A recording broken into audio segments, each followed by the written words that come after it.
আজকে রাতে barbecue party হবে। এর জন্য আমাদের প্রথমেই করা উচিত মাছ ধরা। মাছ ধরার জন্য প্রথমে চলে আসলাম পুকুরে। পুকুরে আসার সাথে সাথে দেখি আমার দুই ভাই নেমে গেছে। আমিও নামার চেষ্টা করেছিলাম, কিন্তু রুচিতে নিচ্ছে না এই পানিতে নামা। পানি খুবই পরিষ্কার, কিন্তু একটু ভুয়া। তাও ভালো লাগছে না রোদের ভিতরে, তাই ছাওয়ায় বসে আছি। উপরে আমার বাবা বসে আছে, সেও দেখতেছে। জালগুলো কাছায় আনছে। আর এখনই একটি মাছ আমি ধরে ফেললাম।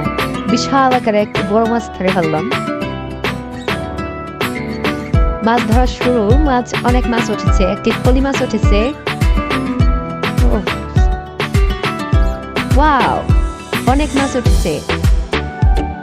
হ্যাঁ, অনেক মাছ পাওয়া গেছে। এখন মাছ ধরা প্রায় শেষের দিকে। আমরা অনেক মাছ পেয়েছি। এই মাছ এখন কাটার পালা। কাটতে আমাকেই হবে, কারণ বাড়িতে কেউ নাই, তাই বসে গেলাম কাটার জন্য। এক এক করে সবগুলো মাছ কেটে ফেললাম।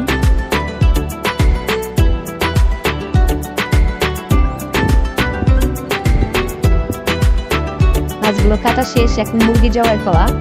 মুরগি এবার আমার ভাই জবাই করতেছে। মুরগি জবাই শেষ, দুটা মুরগি জবাই শেষ। এখন আমাদের সবকিছু পার্টি এখনই শুরু হবে। সবকিছু আয়োজন করা হচ্ছে। মাংস সব বানানো শেষ। এখনই বার্বিকিউ পার্টি শুরু। কিছুক্ষণের মধ্যে আমরা পোয়ানো শুরু করবো। মশলা দেওয়া হচ্ছে, চাল